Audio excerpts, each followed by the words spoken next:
আমি আমার নির্বাচনী এলাকা নোয়াখালী ৬ হাতিয়া, ওই অঞ্চলে প্রচুর নদী ভাঙনের কারণে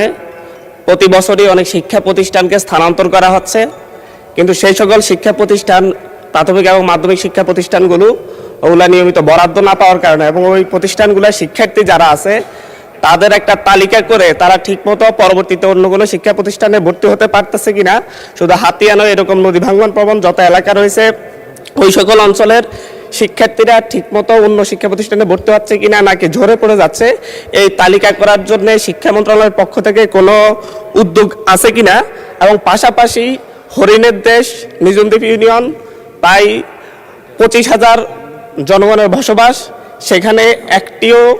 মাধ্যমিক শিক্ষা প্রতিষ্ঠান নেই। পাশাপাশি সেখানে যে প্রাথমিক শিক্ষা প্রতিষ্ঠানগুলো রয়েছে সেই প্রতিষ্ঠানগুলোতে শিক্ষকের প্রবল সংকট। এই ব্যাপারে পিছিয়ে পড়া জনগোষ্ঠীর জন্য